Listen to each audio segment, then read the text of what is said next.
అయితే ఇందాకనే చెప్పుకున్నాం కదా, సిఆర్డీఏకి హైకోర్టు ఇచ్చినటువంటి ఆదేశాన్ని వాళ్ళు వక్రీకరించారు, వీళ్ళు ఇంకో కోణంలో రాసుకొచ్చారు. లేకపోతే యాక్టివ్ పవర్ కార్పొరేషన్ ప్లాంట్ నిబంధనలకు విరుద్ధం దాన్ని తొలగించేలా ఆదేశాలు ఇవ్వండి. హైకోర్టులో సీనియర్ పాత్రికేయుడు కేబీజీ తిలక్ పిల్. ఎన్టీఆర్ జిల్లా ఇబ్రహీంపట్నం వద్ద బుడమేరు డైవర్షన్ కెనాల్పై ఆంధ్రజ్యోతి అధినేత వేమూరు రాధాకృష్ణకి చెందిన active power corporation private limited నిర్మించిన mini hydel power plant and రెగ్యులేటర్ను తొలగించేలా ఆదేశాలు ఇవ్వాలని కోరుతూ హైకోర్టులో ప్రజా ప్రయోజన వ్యాజ్యం దాఖలైంది. తీసుకున్న అనుమతులకు విరుద్ధంగా నిర్మించిన మినీ హైడల్ పవర్ ప్లాంట్ను తొలగించే విషయంలో అధికారులు తగిన చర్యలు తీసుకోవడం లేదంటూ విజయవాడకు చెందిన స్వర్ణాంధ్ర పత్రిక ప్రచురణకర్త సీనియర్ జర్నలిస్ట్ కేబీజీ తిలక్ వ్యాజ్యాన్ని దాఖలు చేశారు. ఇందులో జలవనరుల శాఖ ముఖ్య కార్యదర్శి, విద్యుత్ శాఖ ప్రత్యేక ప్రధాన కార్యదర్శి, రెవెన్యూ శాఖ ప్రత్యేక ప్రధాన కార్యదర్శి, ఎన్టీఆర్ జిల్లా collector, active power corporation private limited ఎండీలను ప్రతివాదులుగా పేర్కొన్నారు. ఈ వ్యాజ్యంపై వచ్చే బుధవారం హైకోర్టు విచారణ జరిపే అవకాశం ఉంది.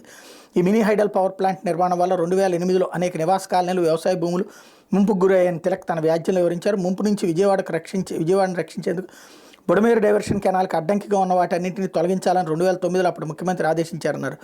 యాక్టివ్ పవర్కి ఇచ్చిన ఎన్ఓసీని రద్దు చేశారన్నారు. అయితే తిరిగి 2014లో వచ్చిన ప్రభుత్వం ఎన్ఓసీని పునరుద్ధరిస్తూ జీవో ఇచ్చిందని చెప్పారు. అంతేకాకుండా ఐలాండ్లో కాకుండా బుడమేరుపై పవర్ ప్లాంట్ కడితే జీవోలో మాత్రం ఐలాండ్లోనే కట్టినట్టు పేర్కొన్నారన్నటువంటి విషయాన్ని ఇక్కడ హైలైట్ చేశారు. ఇంతవరకు రామోజీ గారికి సంబంధించినటువంటి ఆర్థిక మూలాల దెబ్బ ఇప్పుడు రాధాకృష్ణ గారికి సంబంధించినటువంటి ఒక ఆర్థిక మూలాన్ని దెబ్బతీసేటటువంటి ప్రయత్నం ఇక్కడ జరిగినట్టు కనబడుతోంది. ఏం జరుగుతుందో చూడాలి. లేకపోతే ఆంధ్రజ్యోతి అమ్మ జగన్ అంటూ